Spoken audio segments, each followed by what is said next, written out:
Hello everyone, welcome back to my channel pure blood demon का next episode लेकर आई हूँ। प्लीज़ चैनल को सब्सक्राइब करना, लाइक करना और कमेंट करके बताना ये एफएफ कैसा लग रहा है। चलिए शुरू करते हैं इस एफएफ का नेक्स्ट पार्ट। पिछले एपिसोड में हमने वेंचिंग और विंग को देखा था। विंग कितना क्यूट और हम्बल है, साथ में वो एक प्योर दिल का इंसान है, ये वेंचिंग को पता चल गया था। अब हम आगे देखते हैं। वेंचिंग और विंग अभी भी एक दूसरे के साथ बातें कर रहे थे। विंग पत्थरों में खिले हुए फूलों को देख रहा था और उनसे खेल रहा था।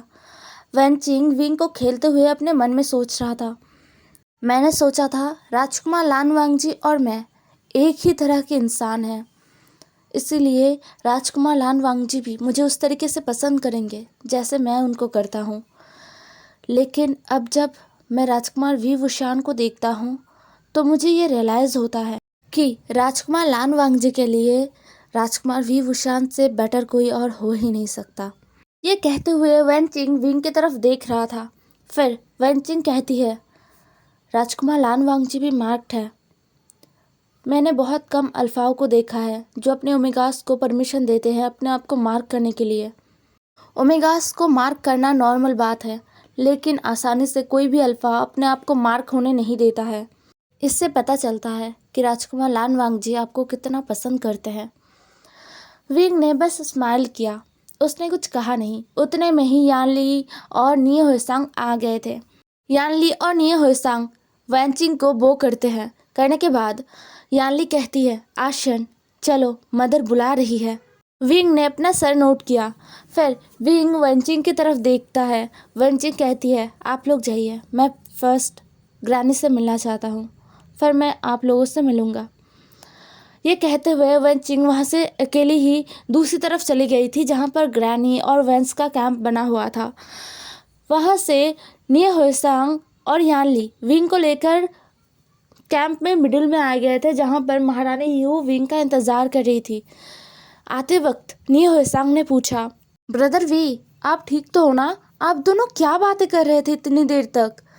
विंग ने निये हुएसांग की तरफ देखा और बोला, कुछ खास नहीं, बस ऐसे ही हम बातें कर रहे थे। निये हुएसांग मुंह बनाते हुए कहता है, ब्रदर, वो आपके हस्बैंड पर डोरे डाल रही है और आप उससे ऐसे ही बात करने चले गए। ये सुनकर यानली निये हुएसांग के सर पर न टपली मारती है और कहती है, निये हुएसांग ऐसा मत बोलो। एक तो किसी को प्यार करना गलत नहीं होता है और किसी के प्यार को लेकर कभी भी मजाक नहीं उड़ाते हैं, ये अच्छा नहीं है। निये हुएसांग ने अपना मुंह बंद कर लिया और कहा, ठीक है, मैं दोबारा नहीं कहूँगा। यानली विंग से पूछती है, आशन अब अच्छा लग रहा है? विंग ने अपना सर नोट किया। फिर वो सभी महारानी यू के पास पहुंच गई थी। महारानी यू कहती है, विंग, कुछ दिनों के लिए जियांग सेक्ट चलो, हमारे साथ रहो, फिर फादर तुम्हें लैंड सेक्ट छोड़ आएंगे। यह सुनने के बाद विंग इधर उधर देख रहा था, वह अंकल को ढूंढ रहा था। उसने देखा कि अंकल यहाँ पर नहीं है। महारानी यू कहती है, चिरैन अभी भी मीटिंग हॉल में है, वो सभी अभी भी मीटिंग हॉल में ही है और मीटिंग कर रहे हैं।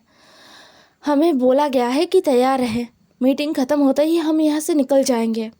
चिंता मत करो, अगर हम चिरैन से कहेंगे कि तुम कुछ दिनों के लिए घर पर रहना चाहते हो तो वो मना नहीं करेगा। विंग हेजिटेशन फील कर रहा था। उसने अपने सर को झुकाते हुए कहा, मदर, अभी मैं कैसे जियांग सेक्ट रह सकता हूँ? घर पर ब्रदर और अंकल का देखभाल करने के लिए कोई भी नहीं होगा। यानली ये सुनकर विंग को टीज करते हुए बोलती है, आशन, अब तुम हमसे प्यार नहीं करते, अब तो तुम बस लैंस को ही पसंद करते हो और प्यार करते हो, घर आने के बारे में सोचते भी नहीं हो। विंग ने कहा, नहीं शिजी, ऐसा नहीं है, मैं घर आता, लेकिन आपको पता है सिचुएशन कैसा था। ये सब ख़त्म होने दीजिए, फिर मैं घर आऊँगा, आप सबसे मिलने के लिए और बहुत दिनों तक रहूँगा लंजा के साथ। उतने में ही सारे कुल प्रमुख मीटिंग हॉल से बाहर आ गए थे। विंग अंकल और शिचनगा के पास चला गया था। वहाँ पर महारानी यू अंकल और शिचनगा को देखते हुए कहते हैं, चिरैन, तुमने मेरे बेटे पर क्या किया है मुझे बताओ, इसके ऊपर कौन सा जादू टोना कर दिया है तुमने? मैंने इससे कहा कि कुछ दिनों के लिए जियांग सेक्ट रहे, लेकिन इसने मुझे क्या कहा पता है? मेरा ये छोटा सा बच्चा मुझसे कह रहा है कि मदर, अगर मैं जियांग सेक्ट आके रहूँगा तो घर पर कौन देखभाल करेगा? ब्रदर और अंकल को बताओ मुझे चिरैन, तुमने ऐसा क्या कर दिया है मेरे बेटे पर? हाँ, उसके लिए तो अब जियांग सेक्ट उसका घर ही नहीं है। विंग ने कहा, मदर ऐसा नहीं है। अंकल विंग की तरफ देखते हैं शिचनगा जो कि हंस रहे थे। अंकल ने विंग के हेड पर अपना हाथ रखते हुए बोलते हैं, विंग, अगर तुम चाहो तो तुम जा सकते हो जियांग सेक्ट। कुछ दिनों तक अपने परिवार वालों के पास रहो। लैंड सेक्ट में ना ही मैं और ना ही शिचन तुम्हें वक्त दे पाते हैं। हाँ, हम डिनर, लंच और ब्रेकफास्ट साथ में करते हैं, लेकिन बाकी का समय तुम अकेला रहते हो। तुम रहो अपने परिवार के साथ, जाओ जियांग सेक्ट, कुछ दिनों तक अपने शिजी के साथ समय बिताओ, अपनी मदर के साथ समय बिताओ, इससे तुम्हारा दिल अच्छा हो जाएगा। विंग ने कहा, नहीं फादर, लंजा को आने दीजिए, फिर मैं और लंजा जाएंगे ना जियांग सेक्ट एक साथ। और वैसे भी मैं आपको और ब्रदर को छोड़कर अभी नहीं जा सकता। सभी विंग के बातों को सुनकर हंस रहे थे। जियांग फैमिया विंग की तरफ देखते हैं और कहते हैं, ठीक है, अगर तुम्हें अभी नहीं जाना है तो मत जाना जियांग सेक्ट, लेकिन जब भी तुम्हें लैंड सेक्ट जाने के बाद जब भी ऐसा फील हो कि तुम्हें अपनी शिजी को देखना है या फिर अपनी मदर के पास आना है तो तुम तुरंत आ जाओगे, ठीक है? और कुरैन, मेरे बेटे को तुरंत भेज देना। अंकल ने अपना सर हाँ में हिलाया। फिर अंकल कहते हैं, विंग तुम तैयार हो ना? विंग ने अपना सर नोट किया और बोला, हाँ मैं तैयार हूँ। एक एक करके सारे कुल प्रमुख एक दूसरे को अलविदा कह रहे थे, एक दूसरे के साथ आखिरी बार वो कर रहे थे, बातें कर रहे थे, यही सब हो रहा था। लेकिन कुछ ऐसा दूसरी तरफ हो रहा था जिसके चलते शायद आज ही सब खत्म होने वाला था। वन चाओ जो कि चला गया था दफन माउंटेन में। वन चाओ दफन माउंटेन गया तो था सबके साथ ये लोहा को रोकने के लिए, लेकिन वहाँ पर वांगजी को लीड लेते हुए देखकर उसे बहुत ही ज़्यादा जलन महसूस हो रहा था। उसे इस लान वांगजी से किसी भी कीमत पे आगे रहना था। इस लान वांगजी ने उसका बहुत ज़्यादा मजाक उड़ाया है, पूरे कल्टीवेशन वर्ल्ड में मजाक उड़ाया गया है उसके नाम को लेकर, वो भी इस लान वांगजी के चक्कर में। वन चाओ बहुत ही ज़्यादा गुस्सा था। वन चाओ को ये भी याद था कि लान वांगजी ने क्या किया था। लान वांगजी पहले तो उसके होने वाले ओमेगा को उससे छीन लेता है और उसके बाद लान वांगजी ने पूरे कल्टीवेशन वर्ल्ड के सामने उसे सजा दिया। इसलिए वन चाओ को बहुत ज़्यादा गुस्सा था, बहुत ही ज़्यादा। और होता है ना, नेगेटिव एरिया में अगर आप गुस्सा करोगे ना तो आपका गुस्सा और भी ज़्यादा बढ़ेगा। उस नेगेटिव पावर के चलते आपका गुस्सा और भी ज़्यादा बढ़ेगा, कम होने का नाम नहीं लेगा। वही वन चाओ के साथ हो रहा था। उसके अंदर जितना भी जलन, नफरत, बुराइयाँ, जो कुछ भी था ना, सब और भी ज़्यादा बढ़ रहा था इस जगह पर। वांगजी के प्रति बहुत ज़्यादा गुस्सा और नफरत होने के चक्कर में वन चाओ अपना होश खो रहा था। ये लोहा धीरे धीरे वन चाओ को अपने काबू में कर रहा था। सभी लोग एक दूसरे को बचाने में, कठपुतलियों से लड़ने में बिजी थे। कुछ कल्टीवेटर्स उस दरारों को भरने की कोशिश कर रहे थे अपने अपने जो शक्तियां है ना उससे। हालांकि वो काम नहीं कर रहा था, लेकिन कोशिश करने में क्या बुराई है। और कुछ जो लड़ रहे थे, कुछ घायल हुए सैनिकों को बचा रहे थे। सभी अपने अपने कामों में बिजी थे। वांगजी, जियांग चैंग और बाकी के राजकुमार भी लड़ रहे थे। किसी का भी ध्यान वन चाओ के ऊपर था ही नहीं। वन चाओ जो थोड़ी देर पहले लड़ रहा था कठपुतलियों के खिलाफ, वो अभी एकदम शांत होके खड़ा हो गया था। उसका जो सर है वो ज़मीन की तरफ देख रहा था, मतलब उसने अपने सर को झुका लिया था। वन चाओ खुद पर से काबू खो रहा था और धीरे धीरे येन लोहा वन चाओ के ऊपर हावी हो रहा था। बस कुछ ही देर में येन लोहा ने वन चाओ के ऊपर कंट्रोल कर लिया था पूरी तरीके से। वन चाओ को डार्क कल्टीवेशन भी आता है, हालांकि वो यहाँ पर उसका इस्तेमाल नहीं कर रहा था, लेकिन अब जब उसके अंदर येन लोहा कंट्रोल कर रहा था उसको, तो उसके डार्क कल्टीवेशन को और भी ज़्यादा बढ़ा दिया गया था। येन लोहा ने अपनी शक्तियों से वन चाओ का जो डार्क कल्टीवेशन पावर है ना उसको बढ़ा दिया था। वन चाओ ने अपने दोनों हाथों को इकट्ठा किया और धीरे धीरे अपने कल्टीवेशन पावर से, अपने स्पिरिचुअल एनर्जी से, जो कि अब पूरा डार्क स्पिरिचुअल एनर्जी में बदल गया था, उसको धीरे धीरे एक बॉल का आकार देने लग गया था। कुछ देर तक तो किसी ने भी नोटिस नहीं किया, लेकिन वो बॉल जब कुछ देर बाद बहुत ज़्यादा बड़ा हो गया तब जाके सबने नोटिस किया। वांग जी, जियांग चैंग सभी नोटिस करते हैं। वो बॉल एकदम ब्लैक कलर का था और उसमें से स्मोक निकल रहा था। जियांग चंग ने पूछा, ये क्या हो रहा है? वांग जी, जिसने बिचन को टाइटली पकड़ लिया था, उसको भी समझ नहीं आया एक पल के लिए कि ये क्या है। लेकिन दूसरे ही पल वांग जी, जियांग चंग और जो ऊंचे कल्टीवेटर्स थे ना, वो समझ गए थे। वन चाओ का इरादा समझ में आते ही सारे कल्टीवेटर्स एक साथ वन चाओ के ऊपर हमला करने लगते हैं। लेकिन देर हो चुका था, बहुत ज़्यादा देर हो चुका था। वन चाओ के अंदर उसका अपना कंट्रोल नहीं था, उसे ये लोहा कंट्रोल कर रहा था। तो ये ऑब्वियस था कि ये शक्तियाँ वन चाओ का नहीं था, ये येन लोहा का था, ये शक्तिशाली था। सारे कल्टीवेटर्स, जियांग चैंग, वांग जी, ये सभी वन चाओ के पास पहुंचते उससे पहले ही वन चाओ ने उस बड़े से स्पिरिचुअल एनर्जी से बना हुआ जो गोला है ना, उसको बैरियर के ऊपर थ्रो कर देता है, जिससे सभी लोग बैरियर की तरफ देखने लगते हैं। वो बैरियर एक पल में जैसे पूरा चकनाचूर हो गया था। ये इतना सडन हुआ था, इतने स्पीड के साथ हुआ था कि सभी लोग अपने अपने जगह में फ्रीज हो गए थे, सभी के सभी। बस कुछ ही सेकंड्स लगे थे वो बैरियर टूटने में। यहाँ पर येन लोहा के पास जितने भी लोग आते हैं, उनमें से 80% लोग डर जाते हैं। उनके अंदर डर के अलावा कोई और फीलिंग्स आता ही नहीं। और बाकी 20% लोगों में 10% ऐसे हैं जो कुछ देर तक तो अपने आप को संभाल के रखते हैं, लेकिन उसके बाद हिम्मत हार जाते हैं। और बाकी बचे 10% लोग जो बहुत ही हिम्मत वाले होते हैं और अपने आप को मजबूती से खड़ा करके रखते हैं। इसलिए ये लोहा कभी भी उनके ऊपर कंट्रोल नहीं कर पाता था। लेकिन वन चाओ, उसके अंदर बस बुराइयाँ था, नफरत था और जेलसी था। इसलिए ये लोहा बड़े ही आसानी से वन चाओ के ऊपर कंट्रोल कर लिया है। कुछ ही देर में बैरियर एक बड़े से धमाके के साथ टूट गया। वो धमाका इतना बड़ा था कि कैंप में जितने भी लोग कैंप में थे, वो सब देख पाए थे कि क्या हुआ। उस धमाके का जो साउंड था वो इतना ज़्यादा खतरनाक था कि सब ने अपने कानों पर हाथ रख लिया था, इतना ज़ोर का धमाका हुआ था। सभी हैरानी से दफन माउंटेन की तरफ देखने लग गए थे। सारे कुल प्रमुख जो कि अपने अपने बग्गी में चढ़ने वाले थे, वो सभी रुक गए थे और दफन माउंटेन की तरफ देख रहे थे। निये मिंजू, जिसने ये देखा और वो एक पल के लिए भी नहीं रुका। वहाँ पर जितने भी सैनिक एकदम काबिल थे लड़ने के लिए, उनको लेकर निये मिंजू तुरंत वहाँ से निकल गए थे। वो धमाका देखने के बाद सभी बहुत डर गए थे। अंकल, शिचनगा, बाकी के कुल प्रमुख सभी एक एक करके दफन माउंटेन की तरफ चले गए थे। वो धमाका इतना बड़ा था, इतना भयानक दिख रहा था, यहाँ पहाड़ी के नीचे से ही इतना भयानक दिख रहा था।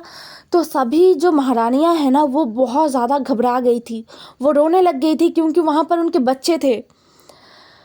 विंग जो कि एकदम शांत होके देख रहा था। महारानी यू बहुत ही स्ट्रांग है, इसलिए उन्होंने विंग को और यानली को अपनी बाहों में ले लिया था। उन्होंने विंग का और यानली का फेस अपने नेक पर छुपा लिया था। महारानी यू एकटक दफन माउंटेन को देख रही थी, जहाँ से धुआं निकल रहा था, आग जल रहा था। दफन माउंटेन में हर जगह सूखे हुए पेड़ थे, कोई भी ऐसा एक पेड़ नहीं है जो जिंदा हो दफन माउंटेन के ऊपर। तो वो सारे सूखे पेड़ जल रहे थे, इतना भयानक आग लग गया था। महारानी यू के अनजाने में ही उनके मुंह से ये निकल गया, बैरियर टूट गया है। सारे महारानियां जैसे ये सुनते हैं ना, वो रोना स्टार्ट कर दिया था। ऑलरेडी सब रो रहे थे, उनका और भी ज़्यादा बुरा हाल हो गया था। विंग कांप रहा था, उसका पूरा शरीर कांप रहा था। यानली रो रही थी, अपनी मदर को हक करके वो रो रही थी। दूसरी तरफ सारे कुल प्रमुख निये मिंजू, जिन जुशान, ये लोग पहुंच पाते उससे पहले इन्होंने देखा कि वांग जी, जियांग चैंग और बाकी के जो राजकुमार थे, कुछ सैनिक घायल हो गए थे, उनको कुछ सैनिक उठा कर लेकर आ रहे थे। वो सभी जल्दी उस आग से बाहर आने की कोशिश कर रहे थे। निये मिंजू, जिन जुशान और बाकी के सारे लोग मिलकर उन सारे लोगों को सुरक्षित उस आग से निकालते हैं।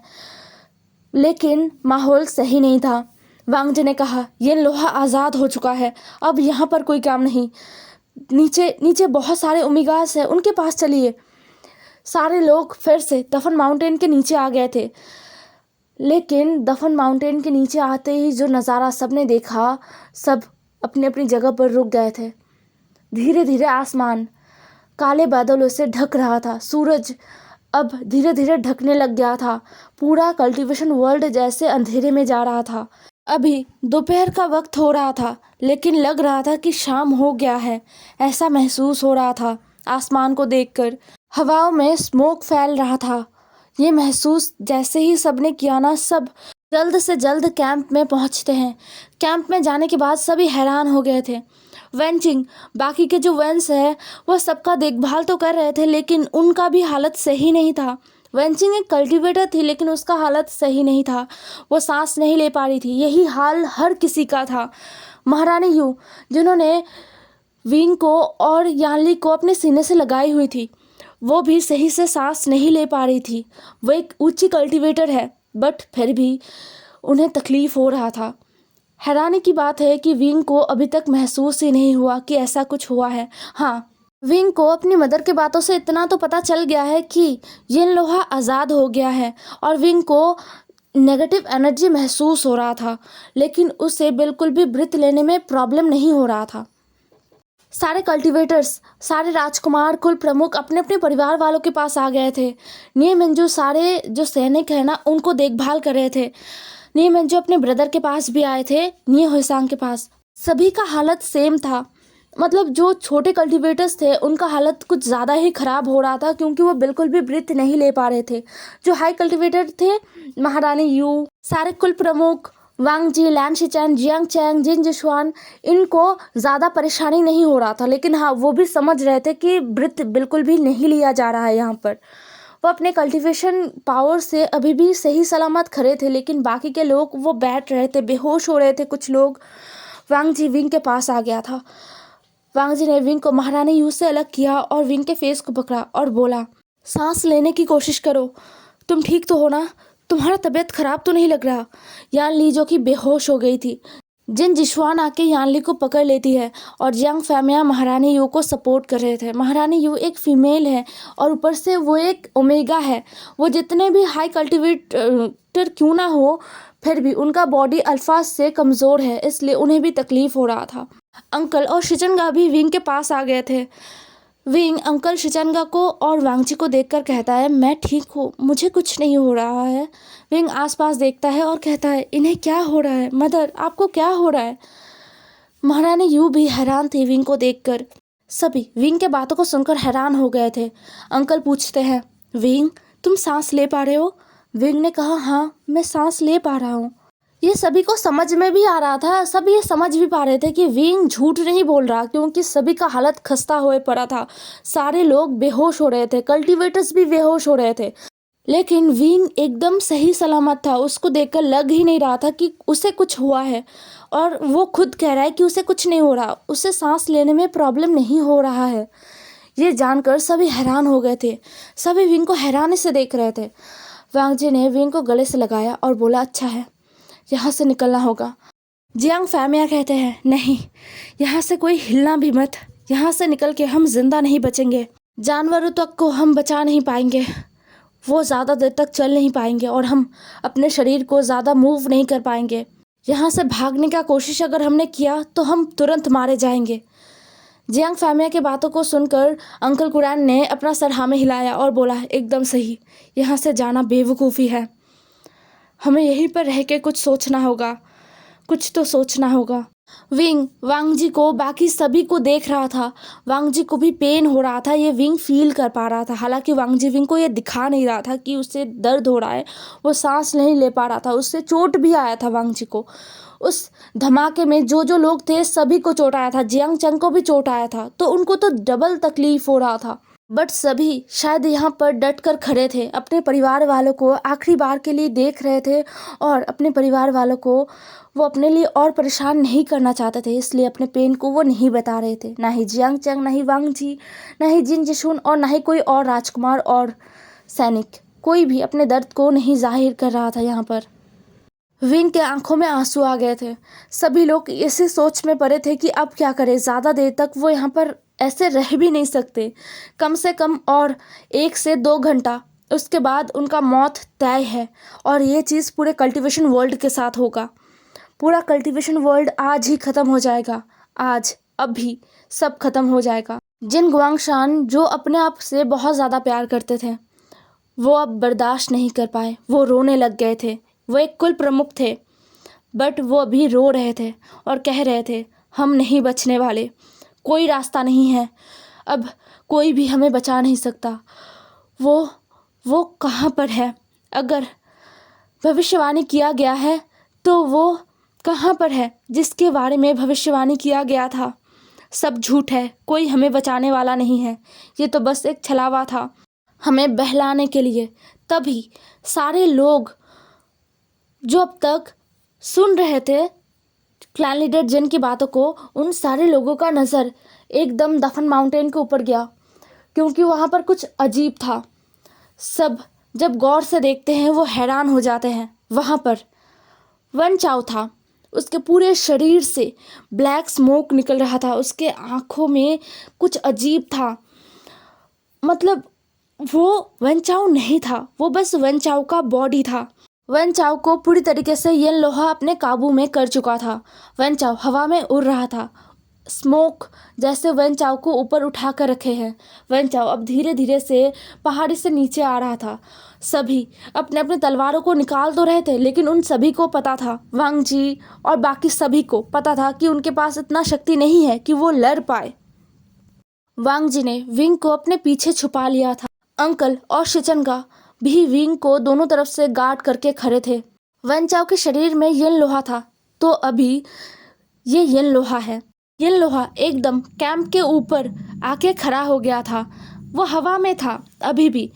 सब अपने सर को ऊंचा करके येन लोहा को देख रहे थे। येन लोहा कहता है, तुम सब कितने बेवकूफ़ हो। तुम सबको पता था कि तुम लोग जिंदा नहीं बचोगे अगर मैं एक बार बाहर आ गया तो। तुम सबको ये भी पता था कि तुम लोगों के पास ज़्यादा समय नहीं है, लेकिन फिर भी तुम लोगों ने अपना कीमती वक्त, अपने ज़िंदगी का वो आखिरी वक्त यहाँ पर मुझे रोकने के लिए ज़ाया कर दिया, एकदम बर्बाद। इंसानों का स्वभाव भी ऐसा है, वो भविष्य की चिंता करते हुए अपने आज को भूल जाते हैं। भविष्य में क्या होगा ये किसी को नहीं पता, लेकिन इंसानों को ये बात समझ आए तो ना। तुम लोगों ने अपने कीमती वक्त को मुझ पर ज़ाया कर दिया।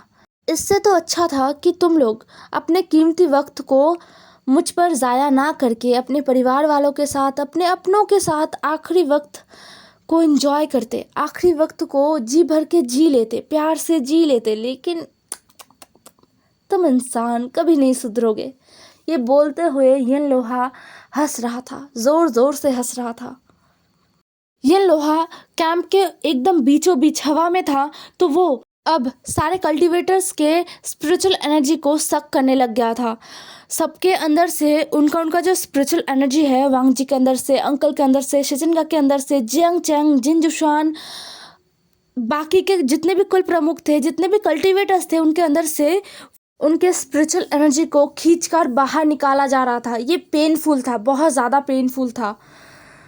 वांग जी के मुंह से ब्लड निकल आया था। सभी के मुंह से धीरे धीरे ब्लड निकल रहा था। विंग को पता नहीं क्यों बहुत ज़्यादा गुस्सा आ रहा था। उसे डर नहीं लग रहा था, उसे बहुत ज़्यादा गुस्सा आ रहा था ये लोहा के बातों को सुनकर। अपने परिवार वालों को, अपने अपनों को ऐसे देखते हुए उसे दुख हो रहा था और गुस्सा आ रहा था। विंग का जो मुट्ठी है वो कस रहा था। विंग ने वांग जी के रोप्स को एकदम टाइटली अपने मुट्ठियों में भींच लिया था। सभी वहाँ पर अपने अंत के लिए इंतज़ार कर रहे थे, क्योंकि अब कुछ नहीं हो सकता, सब यहीं पर मर जाएंगे। पूरा कल्टीवेशन वर्ल्ड आज तबाह हो जाएगा। पूरा कल्टीवेशन वर्ल्ड, एक भी हिस्सा बाकी नहीं रहेगा।